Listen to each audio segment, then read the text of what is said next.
Natural disasters, misfortune, and accidents are all around us all the time, and no one is safe from the unseen dangers of the world.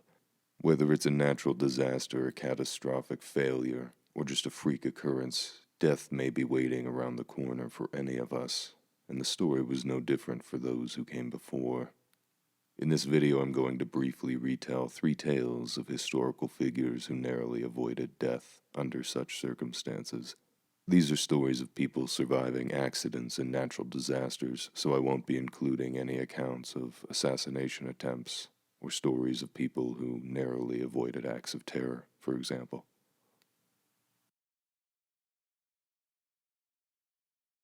In the year 333 BC, Alexander the Great was busy winning a military campaign against the Persian Empire, having already won a series of famous battles and sieges as he sought a decisive confrontation with the Persian Emperor Darius. In September of that year, Alexander and his army were on the march, moving through modern-day Turkey when they came to the river Cydnus, near Tarsus. The water was cold and clear. The river ran from the mountains to the north, bringing with it ice-cold snowmelt that would have been a welcome sight to the king of the Macedonians, as well as his army. They had been on the march through the summer months, and they were hot and in need of rest. Alexander, sweaty from the day's march, slid from his saddle and cast aside his armor and weapons as he made for the riverbank.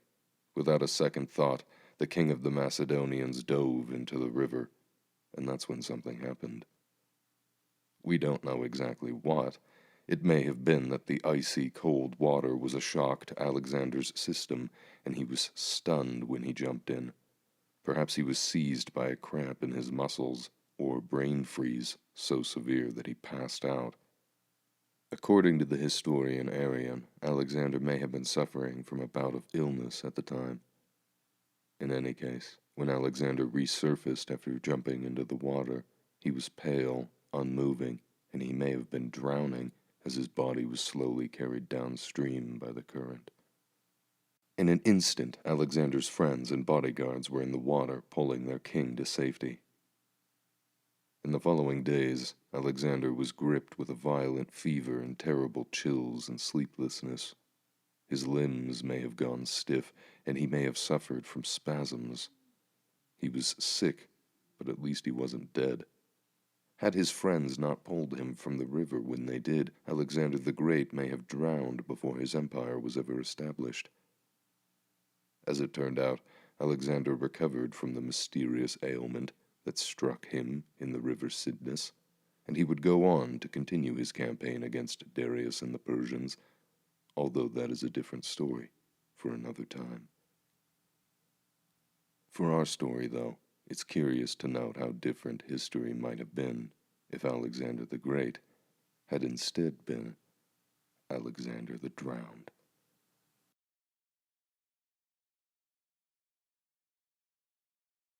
This is Trajan. He was the 13th emperor of the Roman Empire, ruling from the year 98 to 117 AD. He was the second of the 5 so-called good emperors, a list of names that includes such prominent emperors as Hadrian, of Wall fame, and Marcus Aurelius. Trajan was a soldier emperor. Under his rule, the Roman Empire reached its greatest point of territorial expansion, stretching across 3 continents and governing over millions of people. He won wars in Nabatea, Dacia, and the Parthian Empire, but in addition to being a brilliant soldier, Trajan was also an avid builder and a talented administrator. He oversaw vast building projects, some of which still remain standing to this day. He enacted welfare programs for citizens of the empire, keeping them well-fed and healthy. He was such a good emperor that the Senate awarded him the title of Optimus, or the best. And in the years after his death, every new emperor would be blessed by the Senate in the hopes that they would be luckier than Augustus and better than Trajan. All of this is to say that Trajan was good, very good. He died of a stroke around the age of 63 or 64 years old, The Roman Senate had him declared a god, and his ashes were entombed in a small chamber beneath the column that bears his name, and still stands today. As far as Roman emperors are concerned, Trajan's death was a rather peaceful one, having not been murdered in the Senate or killed by his own bodyguards. But what if Trajan's death hadn't been so peaceful? That is to say, what if he had died years earlier, when he was caught in one of the most deadly and destructive natural disasters of his day? On the night of December 13th, in the year 115 AD, an earthquake struck the city of Antioch, the empire's third largest city. The emperor, Trajan, and his retinue were wintering in the city when the first tremors began to shake the world. The earthquake was massive, estimated today to have been between a 7.4 and a 7.5 on the Richter scale. In the middle of the night there came a low, roaring sound that seemed to come from the very earth itself. Suddenly the roar exploded into violent quaking. People were thrown to the ground while falling from their beds or running for their lives. The very surface of the earth moved like waves on the sea as trees were uprooted and thrown from their place. Buildings cracked and crumbled into dust. Screams of men and animals sounded throughout the entire region as individuals and entire families were trapped or killed in the falling rubble and the choking dust. Antioch may have had a population nearing 500,000, and most, if not all, of those people would have been living in structures that would have been unable to cope with the magnitude of the disaster.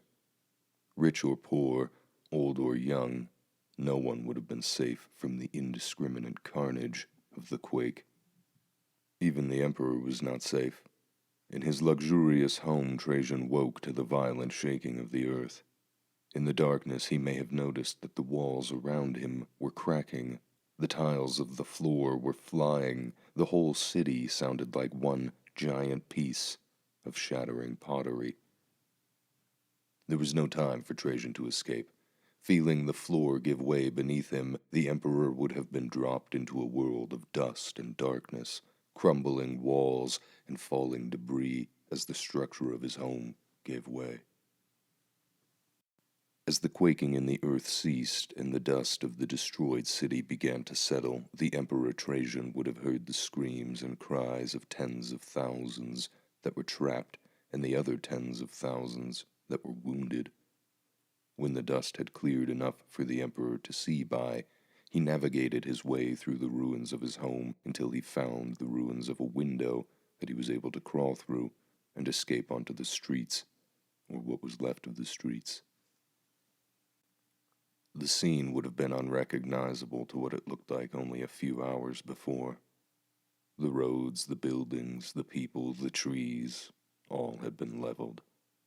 Rubble and ruin filled the avenues as nearly every building had been destroyed. All through the city, the sound of screaming people echoed out. Antioch was not the only city affected. The disaster also destroyed the city of Apamea, damaged Beirut, and shook settlements all along the Near East. Meanwhile, off the coast, a tsunami had formed in the wake of the earthquake. The surging wave was strong enough to destroy the harbor at Caesarea, as well as damaging Yavne in modern-day Israel. In the days following the earthquake, Emperor Trajan camped outdoors, staying in the city's hippodrome, while aftershocks rippled through the land. Many who were trapped after the earthquake were killed in these aftershocks, or later starved to death while waiting to be rescued. When it was all over, the disaster would end up killing as many as 260,000 people. Antioch was already a large city, but it had been made even larger by the emperor's presence there, bringing in with him thousands of soldiers and citizens alike, many of whom would have perished in the disaster. Among the lucky survivors, however, was Trajan's own cousin, and also his heir, a man called Hadrian. Trajan would order the reconstruction of Antioch, though it wouldn't be completed until the reign of Hadrian. 2 emperors had survived the earthquake of 115. It was a deadly disaster, but one that the emperor had managed to survive just by the skin of his teeth, and also by divine intervention, according to Trajan.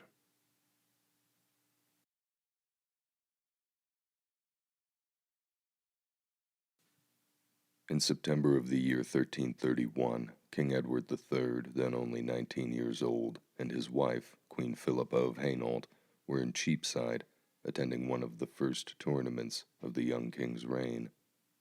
Edward loved tournaments. He loved the sport of it, the pageantry, the chivalry. In the previous decade, the kingdom had enjoyed very few tournaments. It had been a dark time for England. Now, however, the young King Edward was bringing fun and glory back into the realm. At this particular tournament, the crowds would have been large. The people would have come out to see their young king, not to mention his queen, the beautiful Philippa of Hainault. She was no small part of the ceremony of the tournaments. She and her ladies-in-waiting would have been dressed up in the finest clothes and the most expensive jewelry of the time, all to cultivate an image of absolute royalty. Queen Philippa would have been surrounded by her friends and household staff, all sitting with her in the lofty seating that had been erected for the tournaments. Their view of the jousts would have been excellent. The queen and her ladies would have watched the games or talked amongst each other. They were the young and beautiful of their time. They were medieval influencers, and all eyes that weren't on the jousts would have been on them. Suddenly there came a groan of stress from the structure where the queen and her retinue sat. Whether or not anyone heard it, we don't know, but in the next moments the seats of the queen and her ladies would have jolted and shifted as the entire gallery they were sitting in collapsed in a shower of splintered wood and expensive curtains. As the dust settled, it was discovered that the queen, much to everyone's relief, had survived. Still, young King Edward was irate. He was a 19-year-old firebrand with a hot temper and something to prove, not to mention he had absolute authority. At this particular time in his life, Edward was not the sort of man you wanted to upset. Edward demanded that the carpenters who had built the stands be arrested. He intended to have them executed. Fortunately for the carpenters, however, and Edward's reputation, Queen Philippa interceded and begged the king to pardon the men. Chivalrously adhering to the wishes of his queen, Edward agreed. Queen Philippa of Hainault had just escaped her brush with death. Despite the accident, King Edward ordered the tournament to be resumed. Edward was young and fired up. The near death of his queen and some of her household was no excuse to cancel a good joust. Edward himself had avoided an accident at a different tournament held in Dartford only a few months earlier. After being thrown from his horse, a wild destrier, Edward traded the mount for a humble palfrey. Not long after the trade, the wild destrier bolted under its new rider and threw the man into a deep part of the River Thames. Edward, who was still wearing his armor, would have been drowned if that had happened to him. King Edward and Queen Philippa would go on to rule their kingdom for many more years until the queen died in August of 1369 at the age of 56. King Edward III, who is considered one of England's greatest kings, would live another 7 years after his wife's passing, suffering a stroke and dying in June of 1377. He was 64 years old.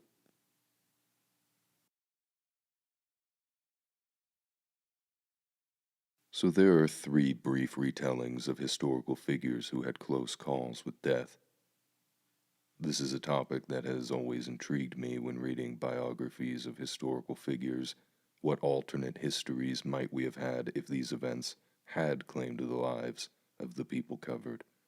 It's all speculation, of course, but if you're a fan of history and alternate history, it's fun to speculate. Anyways, thanks for watching the video. If you enjoyed it, please consider leaving a like or a comment, or subscribing to the channel. It helps me out a lot. I'll see you in the next one.